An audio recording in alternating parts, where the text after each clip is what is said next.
Hi, this is Brad Jersak, and today I'm going to be talking with my good friend Jamie Winship.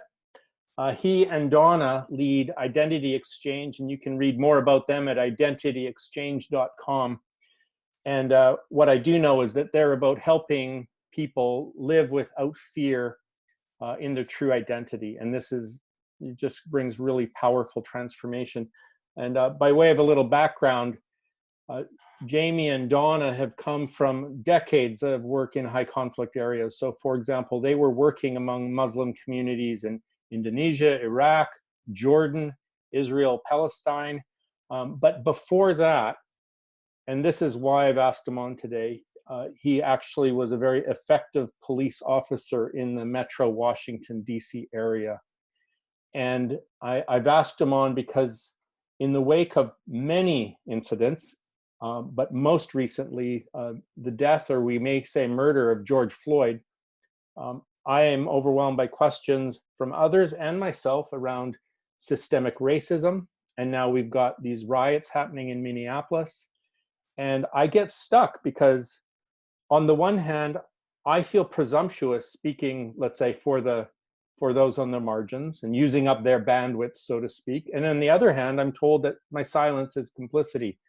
And so when I'm looking at this case of especially unarmed Black people being killed, whether it's by police officers or vigilantes doing their own thing for fun, I'm seeing a lot of pitfalls, such as if we escalate the narrative, does that just deepen the divide? And on the other hand, if we call for forgiveness, is that not just like offensive at this point and a platitude?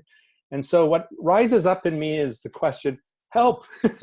And when I asked my help, the name that came to mind was Jamie. And so, Jamie, I want to just kind of surrender the floor to you. And so when I say help, where do you want to start? Yeah, wow, it's a big question, and it's a tragic issue. Not just what was done to George Floyd, but as you said, to Ahmaud Arbery, and any of these instances that happen like this. There's ones that aren't even known, that are public, in the sense that they've been adjudicated, and I'm talking about police officers who have been indicted and arrested and prosecuted, but a lot of people don't know about it. And I'm saying that for two reasons. One is they are prosecuted. I have visited many police officers in prison, and there's not a lot of press about that happening to them, but it does happen. But also to say that there are crimes being committed within the criminal justice system, that this is nothing new. So it's a lot to think about. It's a lot to talk about. Of course, I want to say at the very beginning, just from my own career, and I don't think this needs to be said, but I just want to say it for people in law enforcement that might hear that work in this day to day. There's a lot of really great, committed, loyal officers, men and women of all races, working that really are there for the right reason. They really are, and so I just want to say that up front. And when this incident happened, the one with George Floyd, of course, it's awful. It's embarrassing. So I called a lot of my friends, both federal and local law enforcement people, to ask them their thoughts on this. Not this particular incident, although I did ask them about that, but like, what are we going to do about this? Like, something has to be done about this from inside the system, not just external pressure on the system, because that can go both ways, for good or bad. But what from people inside this system, the criminal justice system, what are we going to do about this? African Americans are arrested 5 times more than white. I know from my time working the street, you know, there are certain neighborhoods, if you're going to make an arrest, you just go to certain neighborhoods because that's where the arrests are going to be made. And you don't go to other neighborhoods. And you can, you know, whether you call it profiling or whatever it is, I know that that's how we're trained. So I'm asking them inside the system how they're reflecting on this. And the majority of them, I think with all of them, said it makes them sick. That was their first response. It actually makes them physically sick. One of them said to me, look at the face of the officer in the picture, the officer that's kneeling on the neck of George Floyd. And they said, look at his expression. His expression is dead. It's the same expression on the face of guards at a concentration camp. They're dead. You can't do that kind of thing and be alive and aware and compassionate. You wouldn't be able to do it. There has to be a kind of deadness already present there, which is one of the big issues that needs to be addressed. So I was just asking them about that, and then they all start talking about the culture of the law enforcement community. What's the culture of the law enforcement community?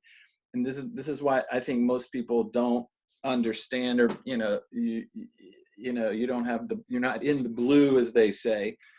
And so they started immediately talking about that, which is what I figured they would talk about.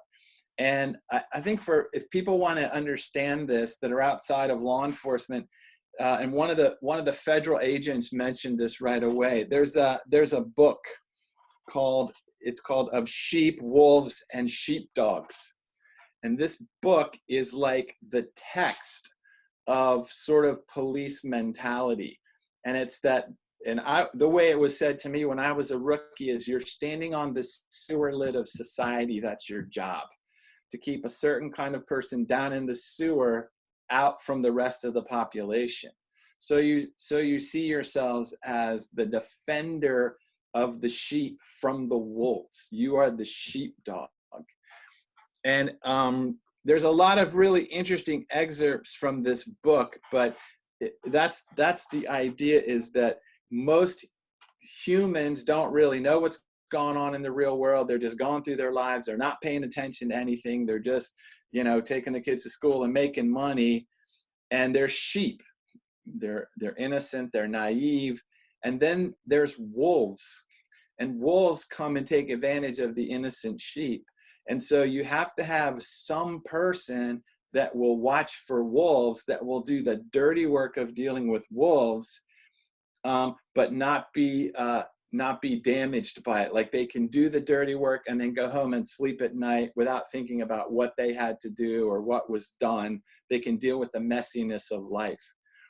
So this sheepdog mentality is really kind of trained in there, to where you see, like, no one else is going to get this but us. No one understands the evil that we have to deal with other than us.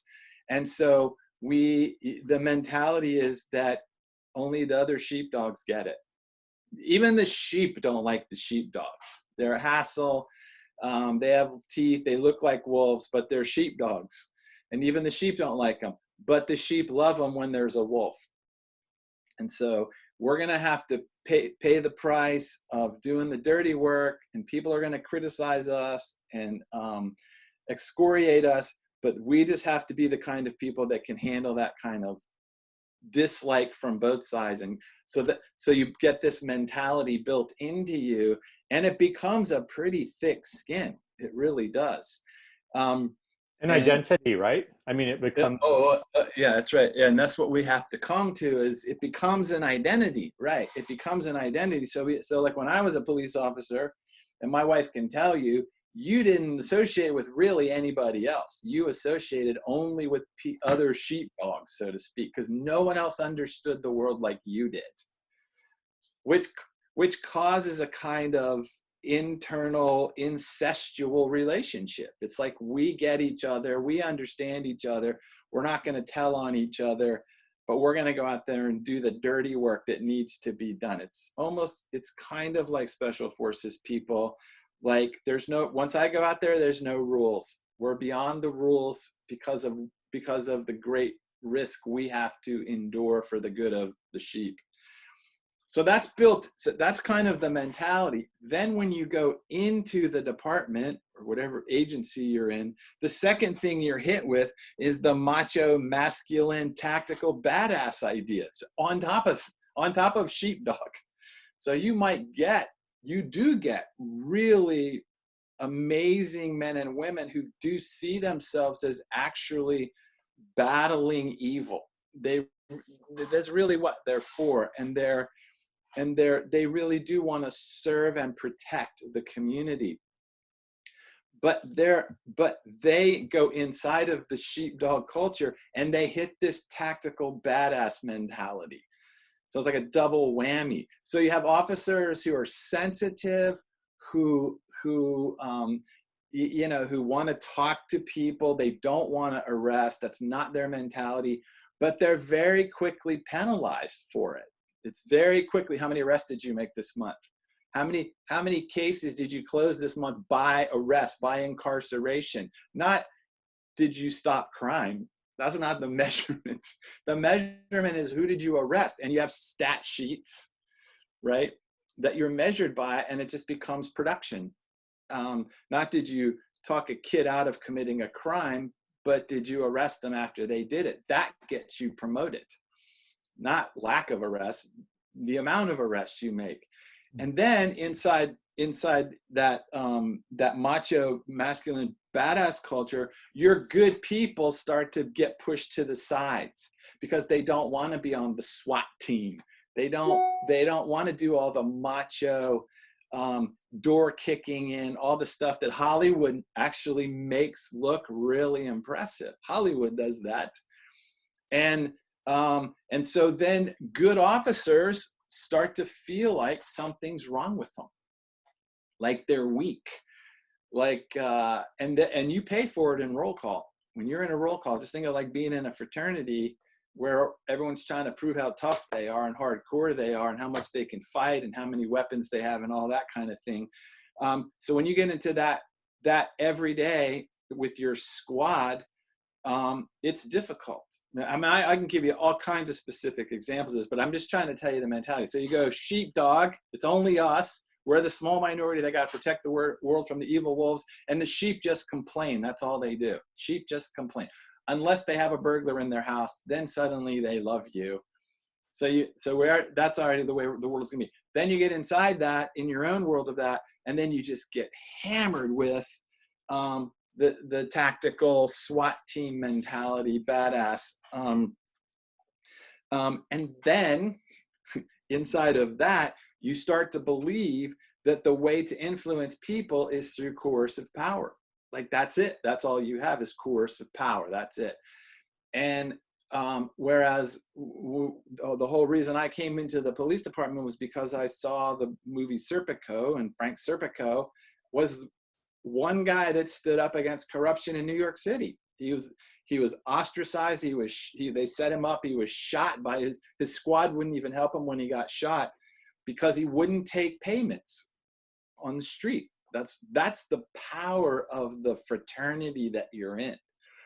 And so it becomes your entire identity, right? It's your whole identity, and all of your affirmation comes from this community, and it's awful being big league, they call it, or ghosted out of it. You come into roll call and nobody talks to you. It is the worst feeling in the world. I know people experience this in other forms, but it's a horrible feeling, or that you let your partner down or you let your squad down. So it's all of that piled on top of it. And so there's no appreciation for the other way to influence people, which is influential love, or co-suffering love is a very powerful crime deterrent. But it's humiliated as a reality. It's so made fun of. So you get, just to interrupt, so there's this idea of really you're nobody without us, but if you do the alternative approach, you're nobody to us, and now you're really on your own. Is that right? That's exactly right. And then you come on there, and about the end of your second year, you realize nothing is going to change in this system with me here. Nothing. And that's when you lose your good people, or your good officers start getting calloused. Some of them become violent. Then off duty, a lot of things occur to deal with this fractured mind that I'm trying to help society, but the system I'm in is broken. It doesn't work. And yet, what's the alternative to it? What's the alternative to the system? Lawlessness, riot, that sort of thing. So you're in that position. So it's those big three things. It's the whole training that you're the watchdog. My FTO training officer, my field training officer used to say to me, this is your city. You own this city. This is your city. You do what you want in this city, meaning you can't be afraid to go in any part of this city. You have to be brave. You have to go into the dark parts of the city, because who else is going to go there? Who else is going to go to these places in the middle of the night where no one else wants to go? So that's very beautiful in the right motivation, and it's horrible in the wrong motivation, because then it becomes your city. Yeah, it is my city, and I decide what to do here. So it's all those on top of it. And then, yeah, you're in a squad that's really, if you're not tactically SWAT macho, then you're going to hear about it all the time. And I'm fortunate. I made some decisions in my career that got me actually promoted, that were counter to the culture of the police department. Can you tell us about that? Like, how did you do that, Serpico? Yeah. Well, I mean, one really influential case that I worked was a case where, and this is where good police officers look at a scenario like what happened in Minneapolis, and they just shake their head like, there's no arrest worth that. There's no arrest worth it. It's like, I know good officers that have walked away from very difficult situations because the cost wasn't worth it to get the arrest. It wasn't worth it to them. And my training officer used to say to me all the time, you have 25 years. You don't have to get this today. Let them go. You have 25 years. Don't sacrifice other people to make this happen. So I had a good FTO, and he was tough, but he was good. So yeah, I worked one case where African-American, just to give context, guy, we get a call, a burglary in progress. It's Christmas Eve. It's a burglary in progress, which means when you're in our department, they do beep tones. It's like the dispatcher comes on, there's 8-10 different precincts on the radio, and everyone's always talking. And this is in the 80s, which also gives context. And so they come on, the dispatcher comes on and says, all units 10-3. That means everybody stop talking, radio silence, which means there's a felony in progress. And so everyone stops, and then you just wait to hear what zone it's in and how close you are to it, and they do these beep tones, and then they'll start calling unit numbers. Unit 510, that means it's in precinct 5, it's in zone 10. And so then when they call your zone, it's like, for a cop, it's like the highest adrenaline level, because you're waiting, like, are they going to call my number? It means it's a felony in progress right near me somewhere. So you're like juiced up. So they call this burglary in progress. I'm 2 blocks away from it. I'm in plain clothes, driving a plain car. So I'm driving to it, to the area where the burglary's just occurred. They give a description of the guy. He's carrying a backpack, pretty good description. He's left the house of the place where he's burglarized. He's coming through these woods in this park. And I'm up on an overpass, and I can see him coming through the park because I'm up high. And there's a uniform officer at the other end of the park, it's a tiny park, who's coming into the trees, who doesn't see the guy, the uniform officer. And I know that they're going to intersect. And the uniform officer doesn't, but the suspect sees the officer. So he sees the other officer doesn't see him, and they're going to walk right into each other because it's the only way for the suspect to flee. So I'm yelling at the officer, but he's not paying attention to me, and he walks right in front of the suspect, and the suspect just flattens him. The officer just knocks him flat. He's a big guy. And so I run down the hill, and you know, me and the suspect get in this tug of war wrestling match. The officer's down on the ground. He's like not unconscious, but he doesn't know what happened. And we get in this wrestling match, and I like subdue the guy and handcuff him. And then the officer kind of gets his composure, but he's bleeding. So it's an assault on a police officer. It's a felony. He's got the backpack. He's got the stolen property in the backpack. It's clearly him. So I arrest, and I take him. I walk him to my car. I call the rescue. The rescue comes for the officer. He's okay. He's just dizzy.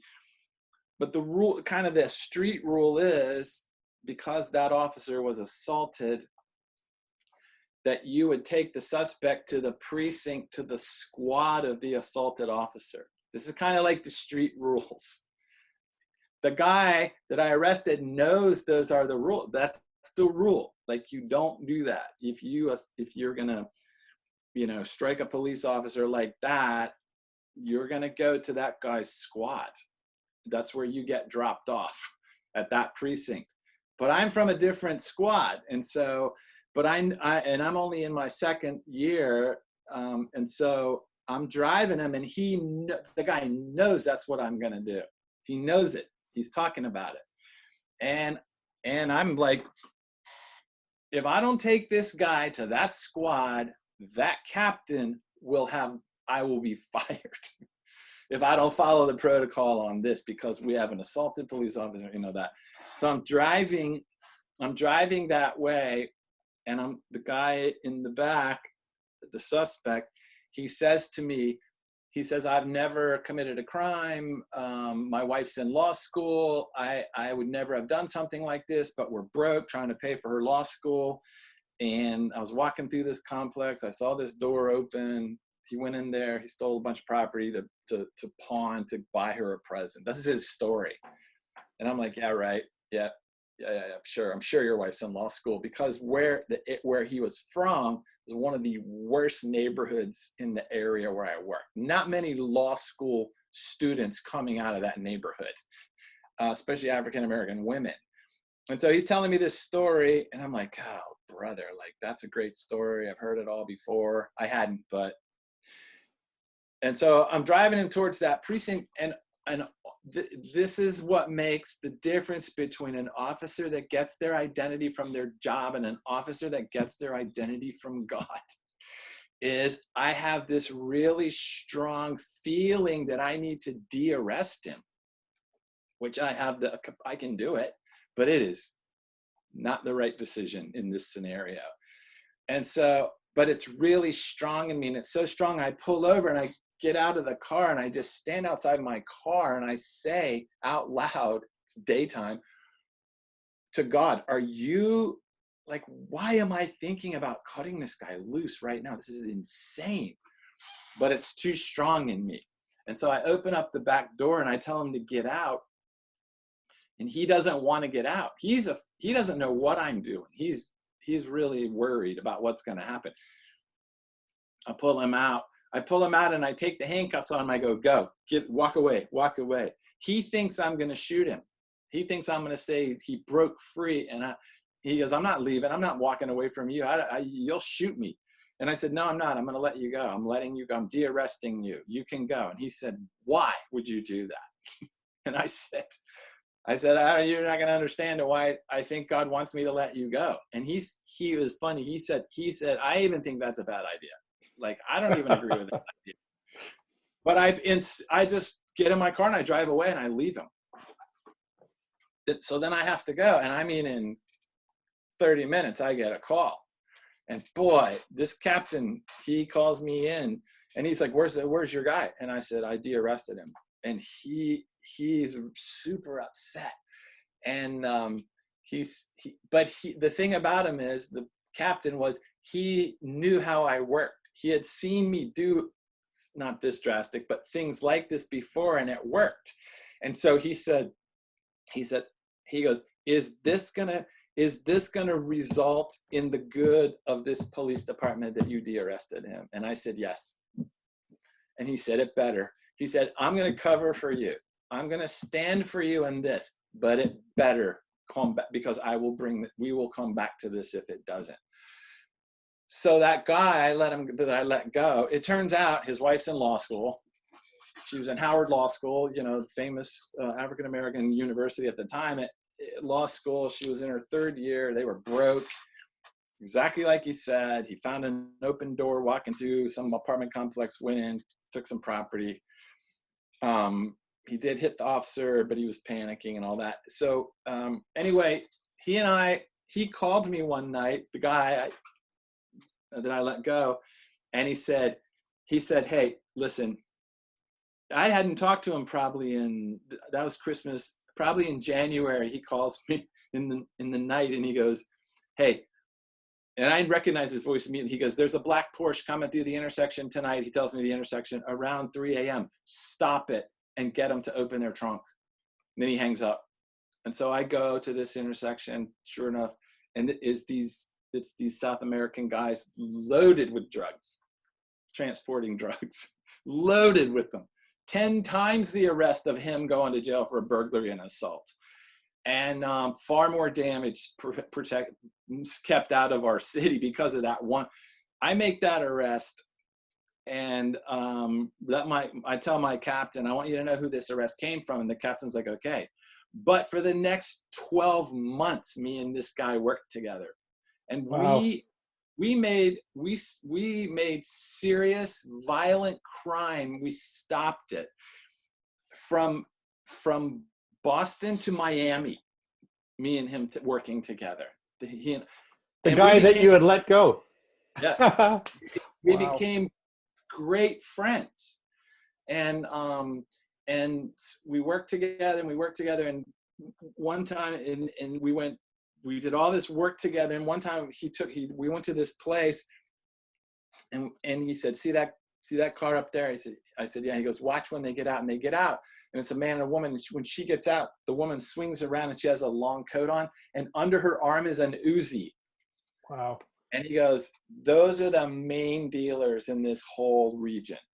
And I said, and we're not going to go near them because they will kill you. They will find you and kill you, and we are done. We're not doing this anymore together. We're ending our friendship right now. And so then I went to the police department, and I asked the police department, I made a list, a chart of all the arrests we had made together as a result of him, and how much crime solvers would have given for each arrest if they would have paid for each arrest and conviction, which we had. And it was more than the cost of Howard Law School. Wow. So I said to my captain, can you get me in front of crime solvers, which police officers are not allowed to speak in front of crime solvers in those days. I said, because they need to pay for his wife's tuition to law school. And so my captain did it. He worked it out, and I went in there and I presented, and I met him. The last time I've ever seen him again was to give him the money to pay for his wife's law school. And I don't know. I think that's influential love. I think that's serving and protecting. Did we stop crime? Yes, absolutely. But we did it because we actually loved each other, he and I. And did he make a mistake? Yes, he did. Have I made mistakes? Yes, I have. But I can tell you hundreds of stories where officers do that kind of thing that you'll never hear about, and they're the best, but they don't obviously get any press. But that's the way that fights evil. Yeah. So how do you, when you contrast that with like offline, we had talked about, so then what kind of system swears in the other kind of people? So you've got actually the like really committed, effective law enforcement officers, and then but they're in a system then that seems to actually invite in perpetrators of some sort, right? Exactly. How does that work? Well, yeah. So one is, I say this all the time, we're working hard on this, is the interviewing process for police officers is terrible. It's like, how do we hire soldiers? That's what the interview process is basically, you know, former military, so you're hiring soldiers, people that aren't afraid to, you know, that want to be around guns and all of that. And so when the interview process, you're not asking them the right kinds of questions of people you want to put on the street to fight evil. So let me give you one example of another officer I know. He's a Metro police officer. He's in the federal government now. And he told me one time that he had made a commitment to himself and God that he would never use his weapon in the line of duty, which sounds insane. But see, if you train that when you get to a certain level of conflict, you go to your gun, you're going to that gun. You're trained to go to it. And the thing is, like, they hold up a fist, you hold up a stick. They hold up a stick, you hold up a gun. Like, that's how fast it escalates.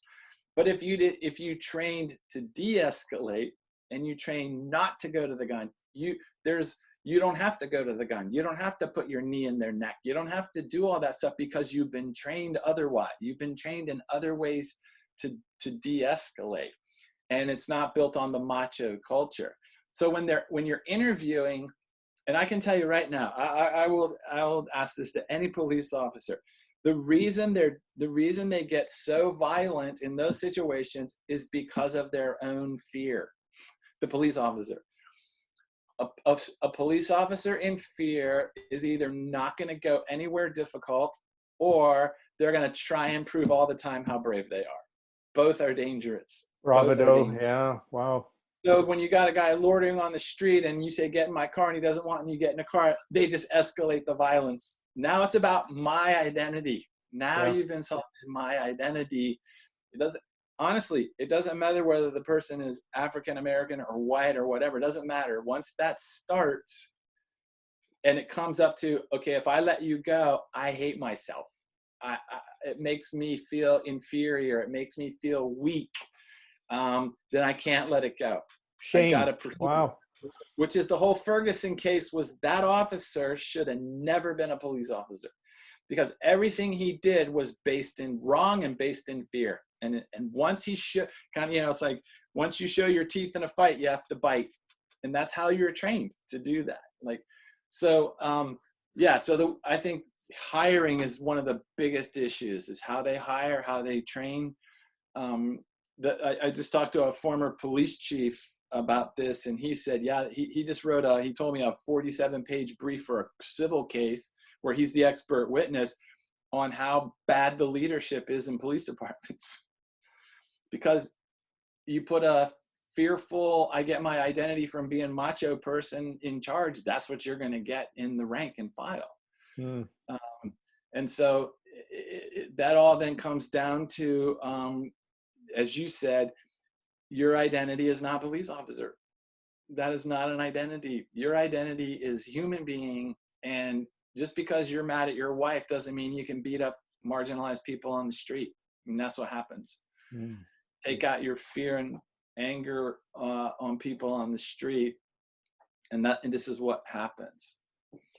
Yeah. So that's speaking from that's some important, powerful insider information about like what's happening in the system, and also in the heart of police officers who are really sickened by all of this. What advice would you give to those of us who are now civilians who see an incident like this one with George Floyd, and so we're tempted just to demonize the police officers and we've, or cause riots, or say, clearly justice doesn't work, so we'll make our own justice, and so on. Can you help us with that a bit? Yeah, see, that's the thing. It's like when you see an abuse of power, then you want to fight, right? Then, obviously and then you're both using coercive power to try and influence the other, which never works. I mean, one of the officers said to me, he said, coercive power always perpetuates cycles of violence and oppression. Co-suffering love perpetuates cycles of peace and healing. As long as police have a coercive power mindset, they will continue to to perpetrate negative cycles. It's really true. And so they have never been trained. The officer has never been trained how talking to a person out of a sense of, I actually believe I'm connected to you as a human being. They don't believe that that's powerful. They're never shown the power of that. Let me give you another example. Police officer graduates from the police academy, number 2 in the academy. That means that officer can live and work in any precinct they want as a reward. That officer picks the worst precinct in the city, the worst, because this kind of officer came to try and bring transformation to his city. So if you ask this officer, are you a missionary? He'll say, yes, I am. I'm in missions. I'm in missions to my own city to bring, I'm a minister of reconciliation. How? By serving and protecting. That's what a police officer should be saying. I'm a minister of reconciliation by serving and protecting like Jesus did. The other view is I'm a law enforcer. That's a Pharisee. That a law enforcer just produces conflict, just like the Pharisees do. I'm better than you. I'm more powerful than you. You got to do what I say. So this one officer, he goes into the worst part of the city where he's going to work. It's called the Bluff. He finds a foreclosed house. He decides he's going to move his family. He's white into the foreclosed house in the completely African-American neighborhood in order to be part of reconciling that city. This is the kind of police officer you want. 2 nights before he decides to buy the house, he walks around the neighborhood for 2 nights, talking to every African-American that is awake in the alleys up through the night. And this is what he says to him. He says his name. He said, I'm a police officer in this city. I'm asking you if I can have your permission to live in that house right there. This is your neighborhood. It's not my neighborhood. Will you give me permission to live in that house as a police officer? No one knows what to do with him. No one has ever seen this. And so the community that he meets at night says, yeah. And so he moves into that house with his wife and 2 daughters, and he lives in that community, and that's his zone, and crime drops 60%. Wow. Because he worked together with the people in the neighborhood to get rid of evil. Yeah, wow. People to get rid of evil. And so he met every morning with the prostitutes. He met every morning with the prostitutes, and they would tell him crimes before they happened. So he would catch the people before they got to the crime, so there was never a crime. And so he didn't ever arrest them. He just said, hey, I heard you're thinking about. And so crime dropped. And then when the deputy chief interviewed him, the deputy chief said, where did you learn how to do this? Because we don't teach this in the academy. And he said, from the Gospels. That's the training. There it is. That's how they should be trained, like that. Yeah. And it can be done. And it's the most effective kind of police work you could do. Whether the person is a Christian or a non-Christian, it doesn't matter. This is what works with humans. Influential love. When he would arrest someone, he would say, I'm going to put you in protective discipleship. That's what he called it. For your good. This is just for your good, and only as long as necessary for you to be okay. But right now you're going to hurt yourself. That's the only time they would arrest. And his partner was the same way, and they were phenomenal. And now they're federal agents because of their reputation was so well known among the police. That's who we should be promoting. These guys are young. This is our hope for the future of policing, but these have to be the leaders and these have to be the trainers. So in the public, I would say for the public, like for me, is to scream for reform, but give a suggestion. Yeah. Like, what is it going to look like? What would it look like? Yeah, that's the challenge.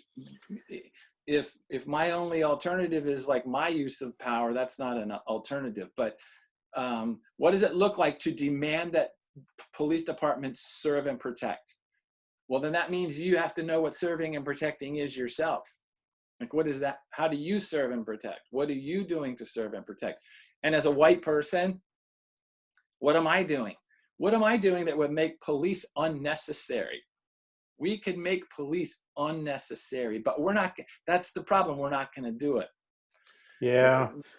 Well, now we should head in for a slow landing. We're still at 30,000 feet. What I'd like to do now is just shift to now that you've moved outside of that of the Department of Policing directly.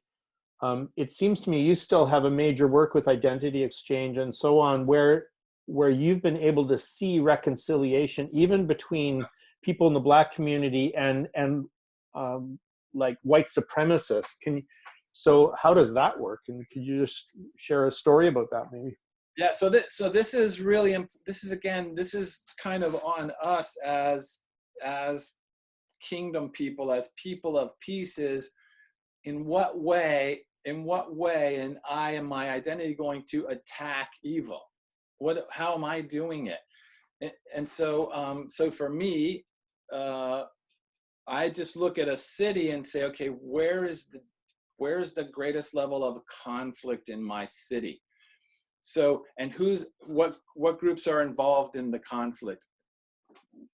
My conviction is that all conflict, we call it the conflict narrative. All external conflict comes from internal conflict. All internal conflict comes from fear. All fear is a result of a false view of yourself, the world, the other. That's everywhere I've ever worked in the world. There has to be a uniform pattern to the lie. Otherwise, we'll have to have 10 million solutions. I mean, Jesus didn't have 10 million solutions. He had one, which is transformation, reconciliation, forgiveness. And so when in our city, just look for what groups the group itself may be operating in a false identity. It's really fascinating. Not just the individuals, but the group itself has a false identity. Police have a false identity. They operate under a false identity. So when you go into the group, like white supremacists, a good example.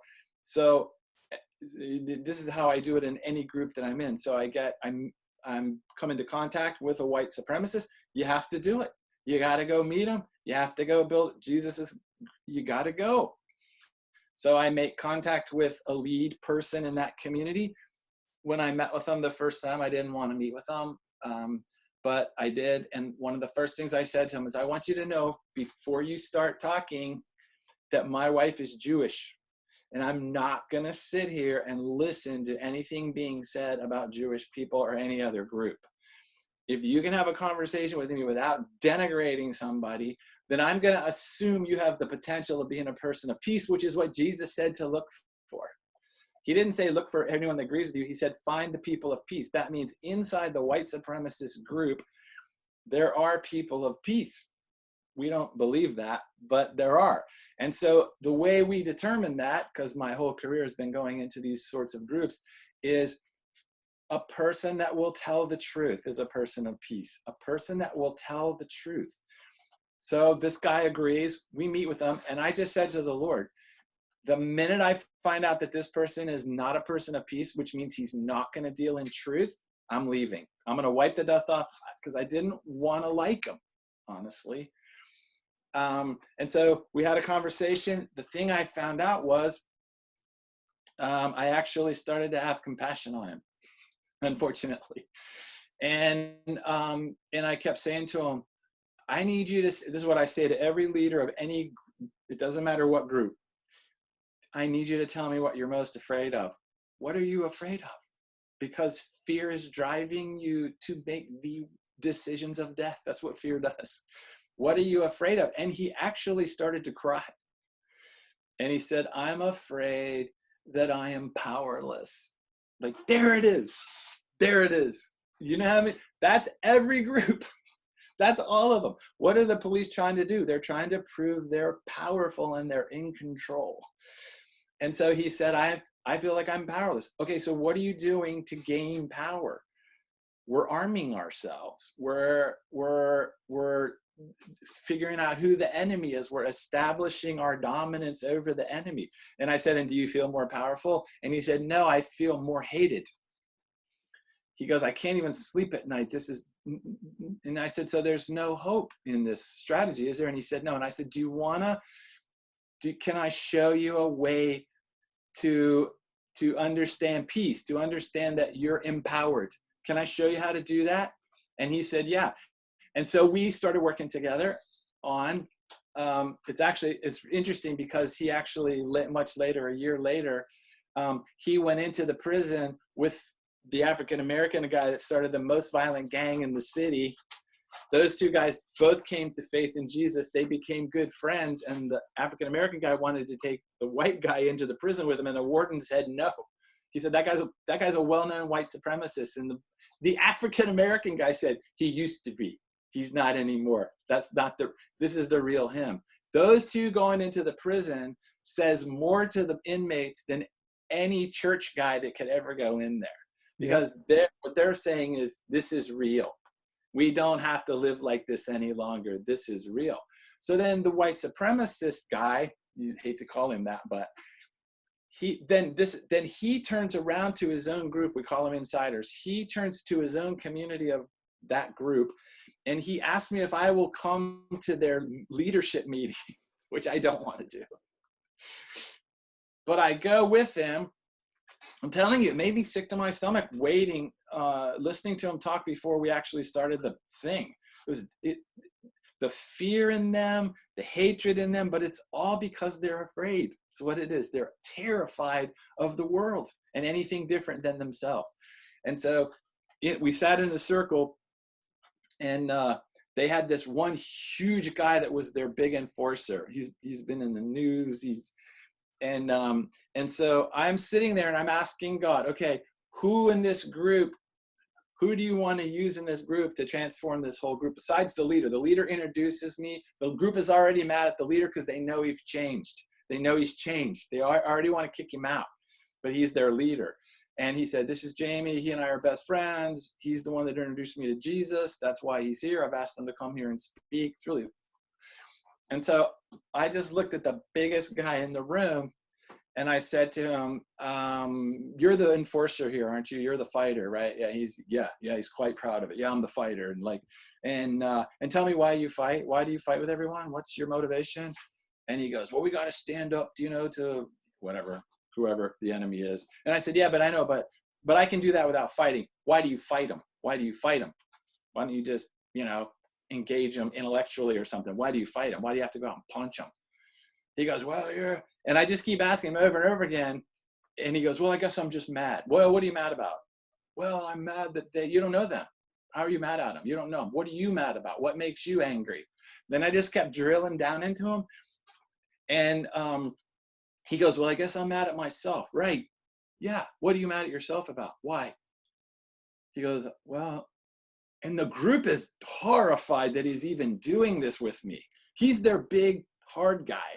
And he goes, I don't know. I guess I'm just disappointed in myself. And I'm like, oh my gosh, this is our man of peace. He said, when I was in high school, I loved one girl. I loved her and I got her pregnant. And I was so mad at myself. And she died in childbirth. And he goes, and I adopted the kid, but then I couldn't keep him. And so I gave him up for adoption. And that kid's now in jail. And I'm just and he starts to cry. He goes, I'm a failure in everything that I've ever done. And so I went over and I put my hand on his chest. And I said, close your eyes. I said, I want you to imagine that Jesus is standing in front of you. This is in front of the whole white supremacist group. And I said, what do you see him doing? And he saw Jesus in his room of where he was with his grandmother. And his grandmother had a little trunk in the room, and Jesus goes to the trunk and opens up. Inside is a Bible from his youth. And Jesus gives it to him and says, I want you to know this. And that was his transformation out of the group, was that.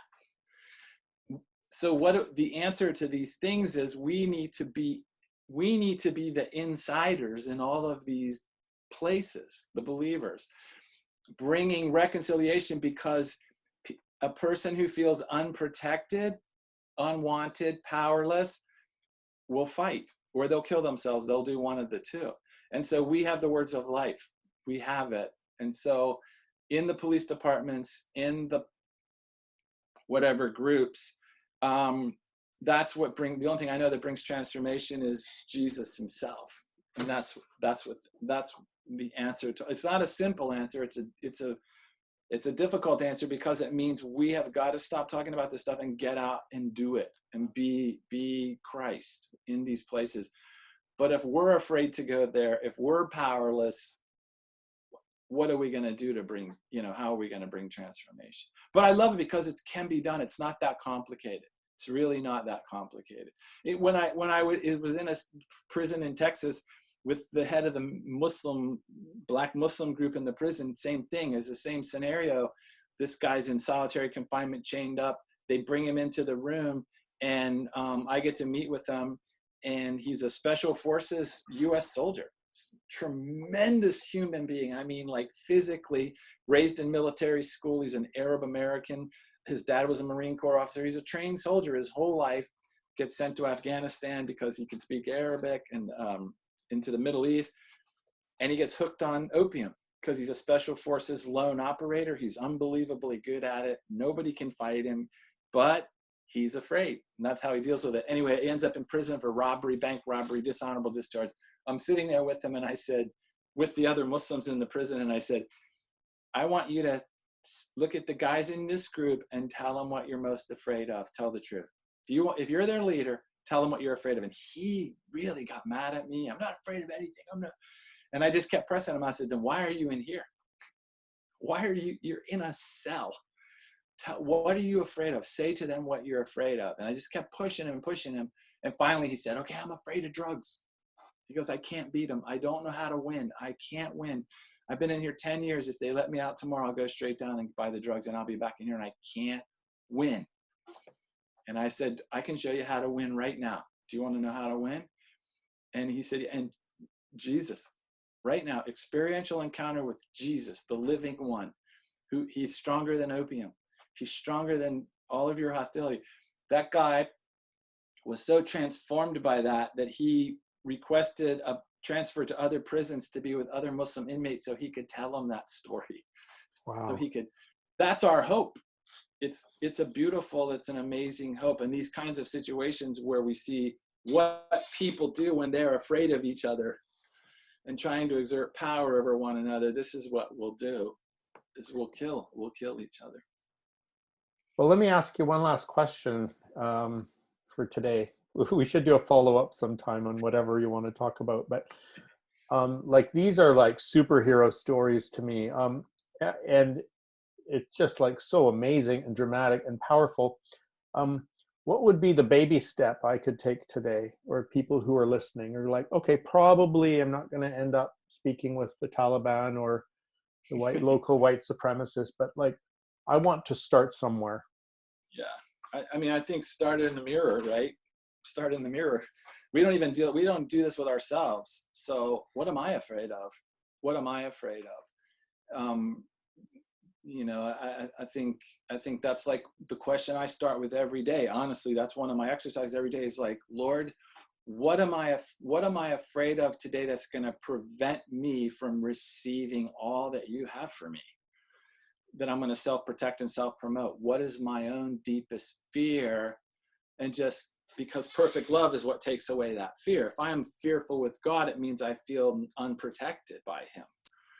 And so let's say you identify that, and then what would be the next thing you do? I'm doing a how-to here now. Exchange. And I'll take something not as dramatic as you say. So like, I'm working on this project. I'm writing this project, and I woke up one day, and the whole thing just intimidated me to no end. And I know it's something the Lord's invited me into. I always feel the Lord's always inviting us into stuff, and we're just afraid to do it. And so I'm thinking about this writing project, and I'm thinking about how long it's going to take me. It might take years, and it's overwhelming. And so I'm just laying there in bed, and I can feel the fear. I can feel the anxiety, and I'm saying, okay, Lord, search me and know me.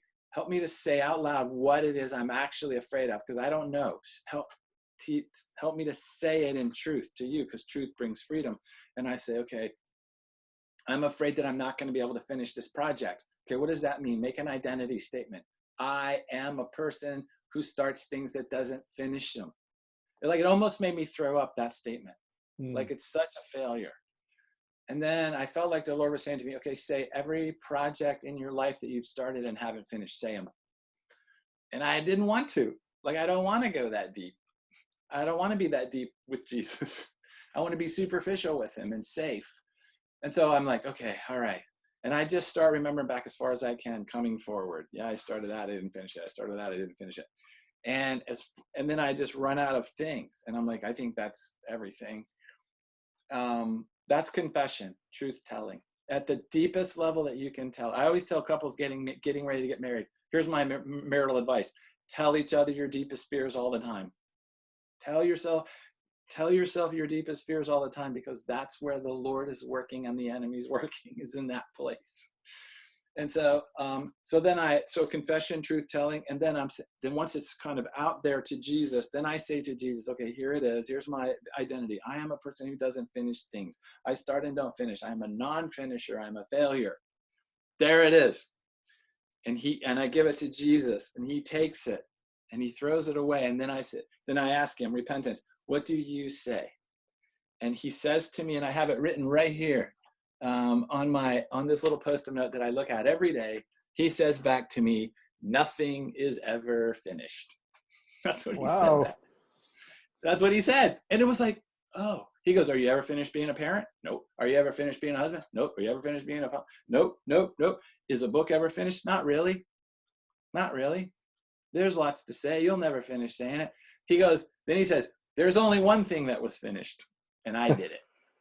And that's the rest of it's never finished. And it just was like, oh. So it just so freed me to be like, okay, well. So then I have this other little quote over here by one of the saints. It says, every day I say to myself, I will begin. Bernard, I think, said that. And so, like, that's it. So whether I'm going to write something or whether I'm going to go, I was really burdened for the African-American community before this thing happened. And so I called one of my African-American friends, and we had this big discussion together about, is black an identity? Is white an identity? What a discussion. Like, is that how Jesus refers to me and him, as a black guy and a white guy? Never, never, never.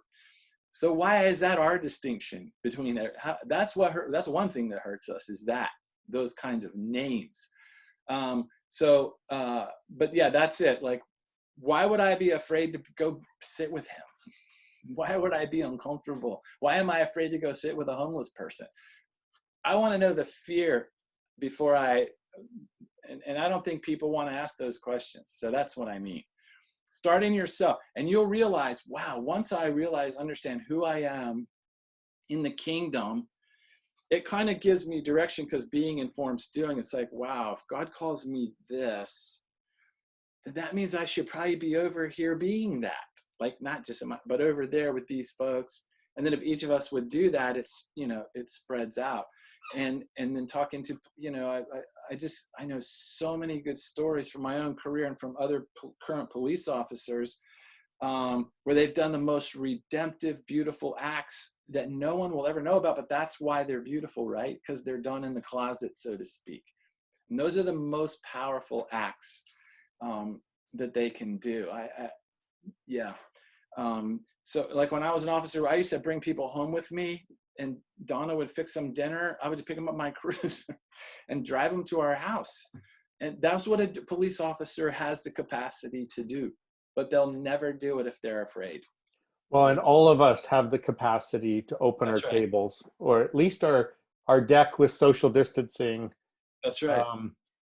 If love your neighbor, well, if you name them. Right. So that's a place to start. Learn names and invite people, but like you say, start with the mirror.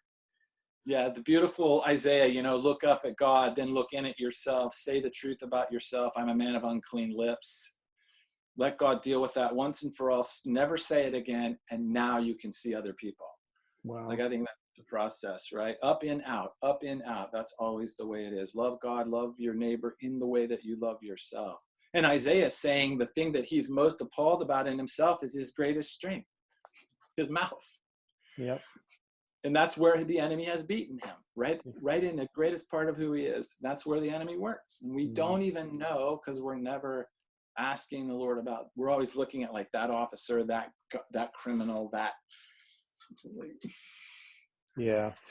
Well, Jamie, thank you. And again, I want to encourage people to check out identityexchange.com. And what Jamie and Donna are doing is absolutely profound. And you'll see resources on there and ways to connect with them. And I know they're doing some online stuff right now. And I'm really happy to be part of what they're doing in my own little way, and happy to be stuck with you. That's for sure. Yeah, you're our priest. You're our priest. Thanks so much for including me and for sharing with my friends today. This is really important. It's an honor. I hope we can do it again. We will.